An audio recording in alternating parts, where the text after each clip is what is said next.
Good afternoon. Now, we have three brains that allow us to go from thinking to doing to being. Now, the first brain, the neocortex, it's the newest brain in evolution. It's that walnut-shaped structure that sits on the outside with all of its folds and valleys in yellow there. It's the newest, the most evolved, and highly specialized in human beings. Right under the neocortex is called the limbic brain, the chemical brain, the emotional brain, or the mammalian brain, and it's responsible for regulating internal chemical order. Right in the back of the brainstem there in red is called the cerebellum, the reptilian brain. It's the oldest brain in evolution. It's the seat of the subconscious mind. Now, your brain is made up of about 100 billion neurons. Now, nerve cells possess the unique ability to store and communicate information between each other. So your neocortex, your thinking brain, is the seat of your conscious awareness. You're listening to me right now with your neocortex.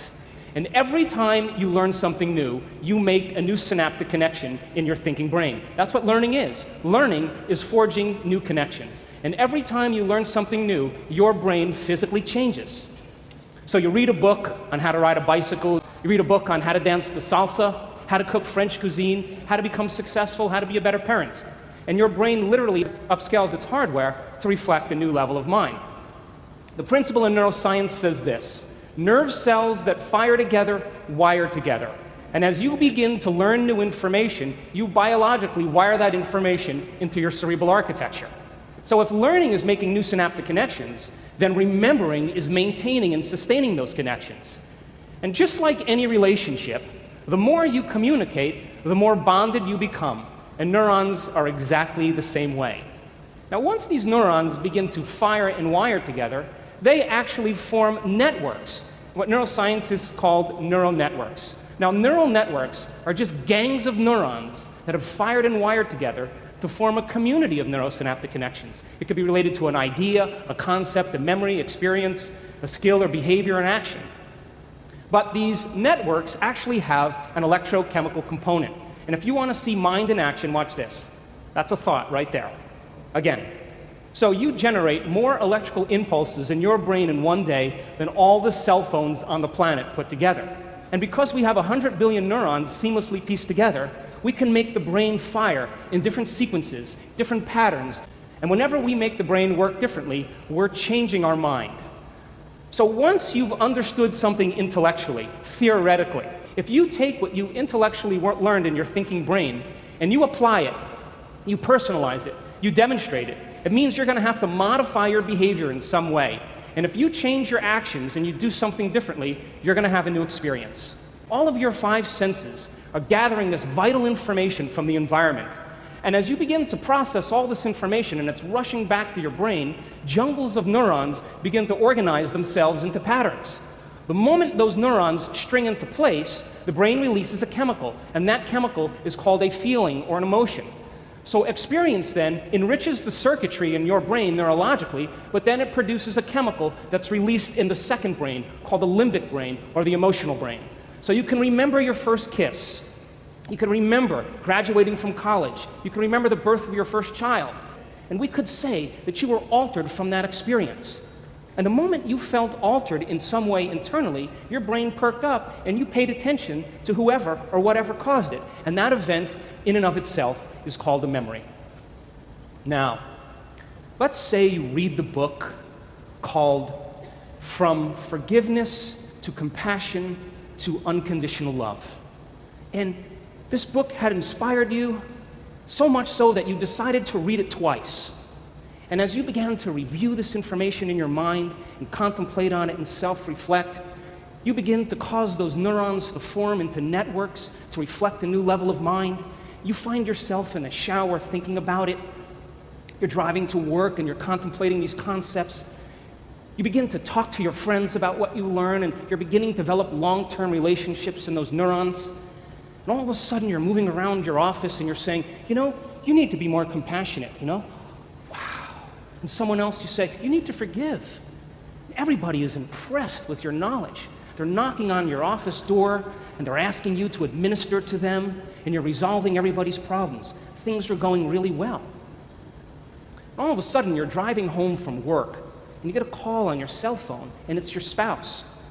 And your spouse tells you that they forgot to mention in the morning that it's your mother-in-law's birthday. And you pull over on the side of the road and you think, I hate my mother-in-law. She hurt my feelings 10 years ago. She tells the same stories over and over again. And you begin to remember that you had some pretty stressful moments that branded you emotionally from your past with your mother-in-law. Now, when you see a lion, you begin to turn on a primitive nervous system. But it doesn't even have to be a lion. You could see your mother-in-law, and it produces the same exact effect. Now, let's go one step further. It doesn't even have to be the physical appearance of your mother-in-law. You can begin to think about certain things and auto-suggest, and you can turn on the stress response just by thought alone. Now, your body is your unconscious mind. It does not know the difference between the actual experience in reality that produces the emotion and the emotion that you fabricate by thought alone. To the body, it believes it's in that experience. So the moment the limbic brain begins to make a blend of neuropeptides, it begins to signal the hormonal centers, and you get a rush of energy to prepare you for this event, real or imagined. The moment that happens, you become altered in some way. The fight or flight nervous system causes your pupils to dilate, your mouth gets a little dry, all of a sudden your heart rate begins to change, your respiratory rate changes, and blood is being sent to your extremities, and now you're prepared to either do battle with your mother-in-law or never go to the dinner, stay and fight or to run. So then you're sitting on the side of the road, and then you think, I read the book on compassion. Damn. And the moment you begin to think about what you have to do, something very natural happens. You begin to think about what you were thinking about. It means we could modify our behaviors to do a better job in life.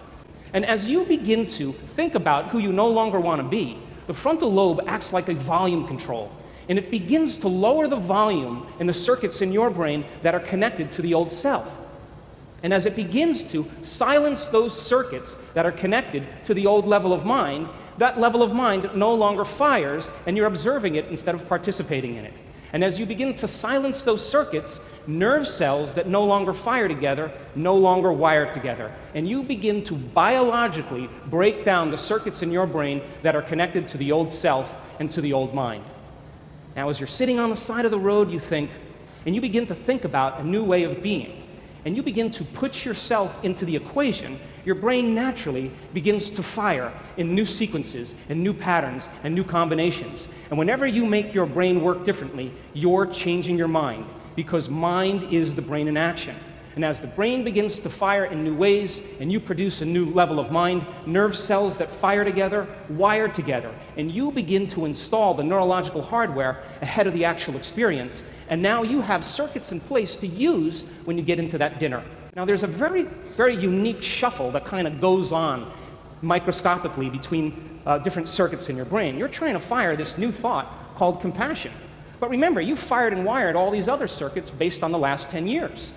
So as you're beginning to fire this new thought, all these other thoughts are saying, you hate your mother-in-law, you don't want to go to that dinner, why don't you start tomorrow? This isn't a good time to do this. But if you persist with a certain amount of amplitude and you put your attention behind that thought, sooner or later, that thought will be the strongest and loudest voice in your head. Now, the moment that becomes the loudest voice in your head, the brain has to seal that circuit more permanently.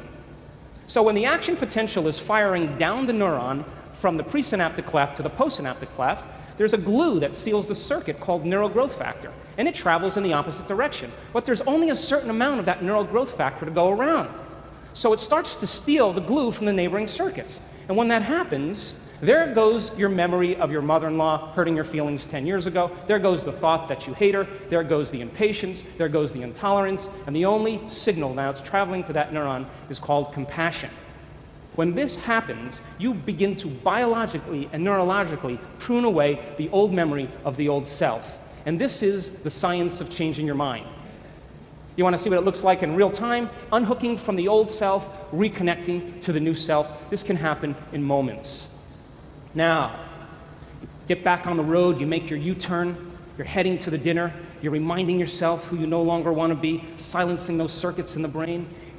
You walk into the dinner and you get your behaviors to match your intentions. You get your actions equal to your thoughts. You get your mind and body working together, and you do exactly what the book says. The moment that happens, all of a sudden, you feel compassion. Now, the moment your heart begins to open and you feel compassion, you are teaching your body emotionally to understand what your mind intellectually understood.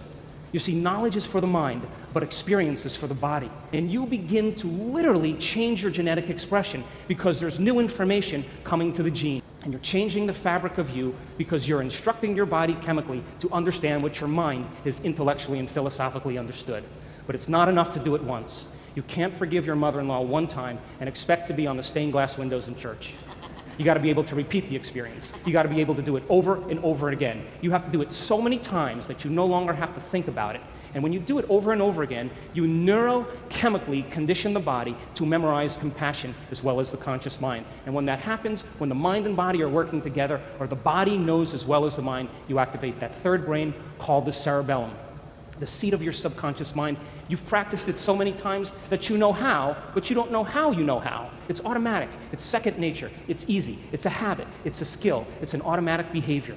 And when you get to this level of memorizing an internal chemical order, it's so innate in you that it's who you are. Now you're in a state of being. And so the way we transform the world is we transform ourselves.